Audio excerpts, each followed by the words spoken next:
Airbnb versus sewa bulanan. Mana lagi untung? Sekarang ramai orang mula beli rumah bukan sekadar nak duduk dah. Ramai juga fikir nak jadikan rumah sebagai side income. Sebab tu soalan ni semakin selalu keluar. Airbnb lagi untung atau sewa bulanan sebenarnya lagi buat duit? Kalau kita tengok secara kasar, Airbnb memang nampak lagi menarik. Lagi-lagi kalau rumah tu dekat dengan kawasan hotspot macam Kuala Lumpur, Penang ataupun Melaka ataupun tempat-tempat pelancongan. Kadang satu malam punya harga dah boleh cecah sekadar seminggu sewa biasa tau. Sebab tu ramai orang nampak Airbnb macam buat duit dengan laju. Tapi realitinya bukan semudah tu. Airbnb perlukan effort lebih. Kena urus check-in, cleaning, maintenance, customer komplain dan macam-macam hal lain.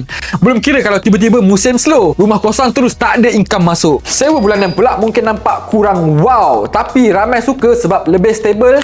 Tiap-tiap bulan tahu ada duit masuk. Tak perlu pening kepala nak urus keluar masuk orang setiap minggu. Untuk sesetengah owner, benda tu sebenarnya lagi tenang. Lepas tu sekarang, competition Airbnb pun dah makin banyak. Dekat sesetengah kawasan, unit terlalu banyak sampai harga pun mula perang sesama sendiri. Jadi tak semua rumah confirm boleh untung besar macam orang selalu nampak dekat media sosial. Senang cerita, dua-dua ada kelebihan masing-masing. Kalau jenis suka urus banyak benda dan rumah memang dekat dengan lokasi strategik, Airbnb mungkin boleh bagi pulangan yang lebih tinggi. Tapi kalau nak income yang lebih konsisten, kurang stres, sewa bulanan masih jadi pilihan ramai sampai sekarang.